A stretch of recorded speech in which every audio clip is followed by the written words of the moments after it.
ये कहानी है एक ऐसे कैदी की जो जेल में एक ऐसे अपराध के लिए जाता है जो उसने मजबूरी में किया। इस मूवी का नाम है इन हेल। इस फिल्म की शुरुआत में एक आदमी अपनी कार में बैठकर अपनी वाइफ से बात करता हुआ दिखाया जाता है और उसकी वाइफ उससे बीच पर छुट्टी बिताने के लिए कहती है क्योंकि काइल को बिल्कुल भी अपने परिवार के लिए टाइम नहीं मिलता था। इसीलिए काइल अब मान जाता है और बात कर ही रहा था कि अचानक से एक आदमी काइल के घर पर आकर उसकी वाइफ का रेप करने की कोशिश करता है। फोन अभी चालू था इसलिए काइल बहुत घबरा जाता है और वो तुरंत अपने घर भागता है। घर जाकर वो देखता है कि उसकी पत्नी को चाकू मार दिया गया है और उसे वहाँ एक काले कपड़े पहना आदमी दिखता है जिसने उसकी वाइफ को मारा था। वो उसको पकड़ने के लिए भागता है और दोनों में लड़ाई होती है और काइल उसको पकड़ भी लेता है, लेकिन अचानक वहाँ पुलिस आ जाती है और काइल को पकड़कर बंद कर देती है सड़क पर तोड़फोड़ मचाने के जुर्म में। वो उस आदमी पर कोर्ट केस करता है, लेकिन वो रेपिस्ट एक अमीर खानदान से था इसलिए उसने जज को खरीद लिया था। अब काइल को बहुत गुस्सा आता है और वो कोर्ट में ही पुलिस की गन को छीनकर उसे शूट कर देता है और इस बात के लिए कोर्ट उसे उम्र कैद की सज़ा दे देती है। उसे करवावी जेल में बंद कर दिया जाता है। वहाँ जेल में जाकर सभी नए कैदियों को एक लाइन में खड़ा कर दिया जाता है। वहाँ का जनरल एक आदमी के अजीब से बाल देखकर उसका नाम पूछता है, जिस पर वो बिली कूपर बताता है। यहाँ पर सभी पुलिस वाले बहुत ही गंदे और लालची थे और इसीलिए वो काइल की वाइफ की अंगूठी भी रख लेते हैं और उसका विरोध करने पर काइल को बहुत मारते हैं। वो उसकी वाइफ की फ़ोटो को भी फेंक देते हैं। अब उन सब नए कैदियों को उनके सेल दिखाया जाता है जहाँ काइल अपनी वाइफ को याद करता है और उसे बहुत मिस करता है। लेकिन तभी अचानक वहाँ कुछ पुलिस वाले आते हैं और उसके बराबर वाले सेल में से बिली को लेकर चले जाते हैं। वो उसे एक सेल में कूल हैंड नाम के साथ बंद कर देते हैं। कूल हैंड बिली को पीटकर उसका रेप करता है, जिस वजह से वो बहुत तेज चिल्लाता है और सभी कैदी बहुत डर जाते हैं। अगले दिन कूल हैंड को देखकर काइल को उस रेपिस्ट की याद आ जाती है जिसने उसकी वाइफ को मारा था और इसीलिए वो कूल हैंड के साथ हाथापाई शुरू कर देता है, जिससे वहाँ के पुलिस वाले उसको एक नए सेल में बंद कर देते हैं जहाँ पर काइल फांसी लगाने की भी कोशिश करता है लेकिन नहीं लगा पाता।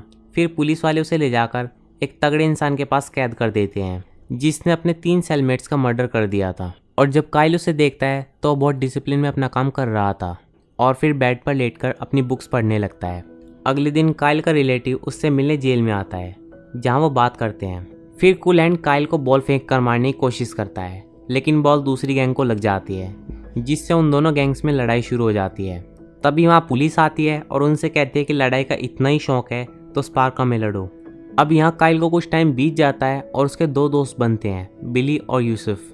अब रात को काइल जब सो रहा था तो अपनी पत्नी की यादों में बहुत सी आवाज़ें निकालने लगता है, जिसे सुनकर उसका सेलमेट उसका गला घोटने लगता है, जिसके बाद काइल बड़ी मुश्किल से उससे छूटता है। और फिर इनमेट कहता है कि उसे शांति पसंद है इसलिए तुम चुप हो जाओ। अब काइल डरकर चुप हो जाता है। अगले दिन कूल हैंड काइल के खाने में थूक देता है और बिली को फिर से रात को बुलाने के लिए कहता है और वहीं काइल पुलिस को पैसे देकर अपना सेल बदलवाने के लिए कहता है, लेकिन पुलिस उससे ज़्यादा पैसे मांगती है। फिर वहाँ स्पार्का शुरू होता है जिसमें 2 लोग आपस में लड़ते हैं और तब तक लड़ते हैं जब तक उनमें से कोई एक मर ना जाए और गार्ड्स और ऑफिसर्स उन पर सट्टा लगाकर बहुत सारा पैसा कमाते हैं। फिर कूल हैंड और एक उसके राइवल गैंग की लड़ाई होती है जिसमें कूल हैंड अपने अपोनेंट को बहुत बेरहमी से मार देता है, जिसके बाद काइल अपने सेलमेट इनमेट से इस बारे में पूछता है कि क्या वो भी स्पार्का में लड़ता था, जिस पर उसे पता चलता है कि वो पहले लड़ता था लेकिन एक दिन उसने शांति का मार्ग अपना लिया। फिर रात को गार्ड्स फिर से बिली को कूल हैंड के सेल में ले जाते हैं, लेकिन बिली कूल हैंड पर हमला कर देता है जिसमें उसी को चोट लग जाती है और उसे क्लिनिक ले जाया जाता है। अब अगले दिन काम करते करते काइल को एक वर्कर परेशान करता है और वो भी काइल को बहुत मारता है। अब इन सब वजहों के चलते काइल बहुत ज़्यादा दुखी हो चुका था और वो रोज़ रात अपनी वाइफ के सपने देखता था, लेकिन इससे भी उसको शांति नहीं मिलती है। जिसके बाद वो इनमेट की बुक्स पढ़ना शुरू करता है जिसमें लिखा था कि नफ़रत मुझे ताकत देती है और नफ़रत ही मुझे ज़िंदा रखती है। फिर हमें दिखाया जाता है कि कूल हैंड इतना खतरनाक था कि उसने अपने राइवल गैंग के एक आदमी को अगले दिन गार्ड्स के सामने ही मार डाला। फिर कूल हैंड काइल के पास जाता है और बिली की जगह उसे रात को आने के लिए कहता है। तभी काइल को गुस्सा आ जाता है और वो कूल हैंड को मारने लगता है, जिसके बाद वहाँ पुलिस आती है और उन दोनों को अलग करती है। फिर काइल को एक अलग सेल में बंद कर दिया जाता है जहाँ वो हार नहीं मानता और अपनी बॉडी बनाने पर ध्यान देता है। वो पुशअप्स करता है और काम के दौरान दौड़ने की प्रैक्टिस करता है।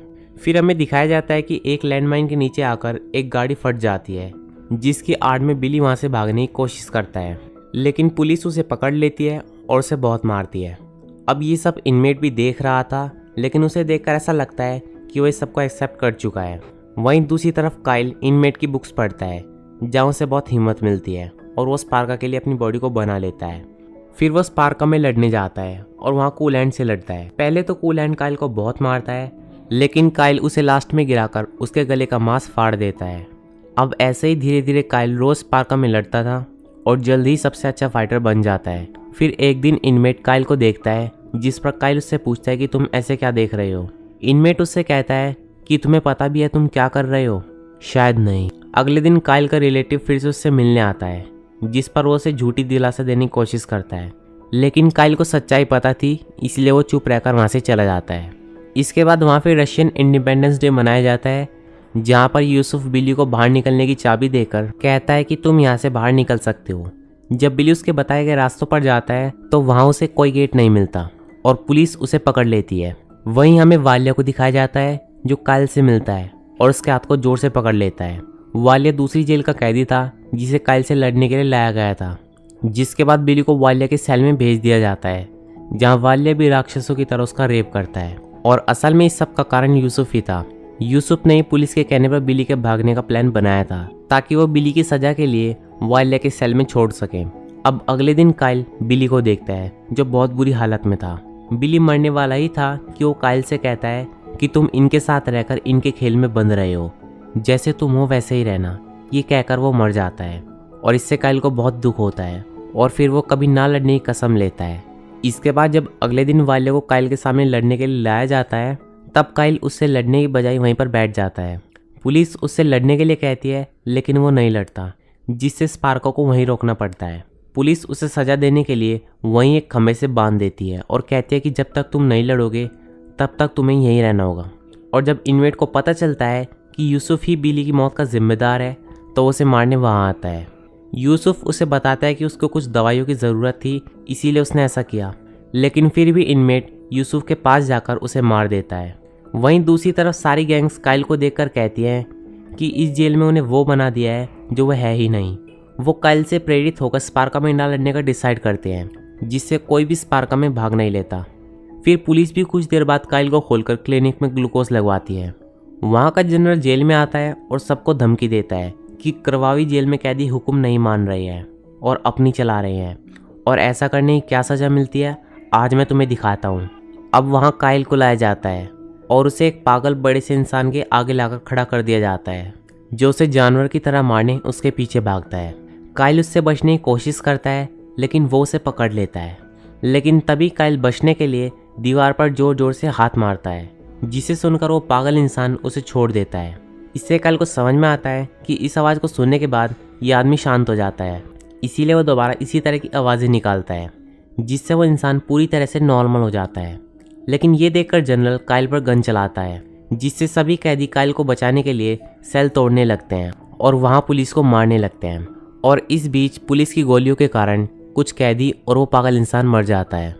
लेकिन थोड़ी देर में ही पुलिस सब कुछ कंट्रोल कर लेती है। फिर इनमेट और काइल को 2 हफ्तों तक सेल से बाहर नहीं निकलने दिया जाता है, जहाँ इनमेट बताता है कि जिन आदमियों को उसने पहले मारा था वो बहुत बोलते थे और उसे शांति पसंद है। फिर इनमेट उसे अपनी डायरी देता है, जिसमें उसने जेल के सभी काले रहस्यों और यहाँ की लाइफ के बारे में लिख रखा है। वो काइल से कहता है कि तुम बाहर निकलकर इस बुक को देना, कोई तो होगा जो यहाँ हमारी मदद कर पाएगा। फिर वो दोनों वहाँ से बाहर निकलने का प्लान बनाते हैं। उन्हें पता चल जाता है कि जनरल ने काइल को जेल से बाहर ले जाकर मारने का प्लान बनाया है, क्योंकि अगर काइल जेल में रहेगा तो बाकी कैदी उसके साथ मिलकर विरोध करने लगेंगे। इनमेट फिर काइल को वालिया से लड़ने के लिए मनाता है और कहता है कि ये उसकी आखिरी लड़ाई होगी, और लड़ाई के दौरान काइल वालिया को हरा देता है और फिर पुलिस काइल को जीप में बैठाने जाती है। अब इस बात का फ़ायदा उठाकर जब काइल को गाड़ी में बैठाया जा रहा था, तब इनमेट वहाँ आकर चुपके से दोनों पुलिस ऑफिसर्स को मार देता है और जनरल के कपड़े काइल को पहनाकर उसको जनरल की गाड़ी में बैठा देता है।